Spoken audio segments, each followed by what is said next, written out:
Сега, верно, искам да те питам, колко години се занимава с строителство? Кое? Ти? 30 години свършили за тази работа. Колко? Не те разбрах.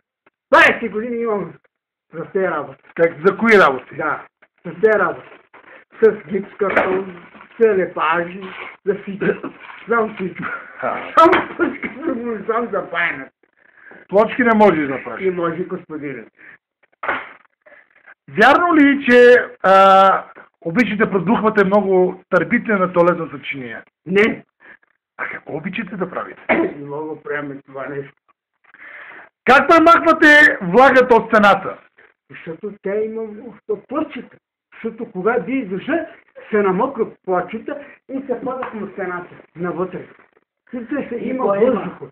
Въздух има само някъде така и пада водата към стената, защото става пада... Не можа да я разбера. Некъде там има въздух. Откъде си за... Отгоре. Откъде то въздух? Защото те не го постигате хубаво, поставяте майстор. Не го знае къде го припинали това. Сега аз го мъча да го правя, аз да го лепа и се го стане хубаво.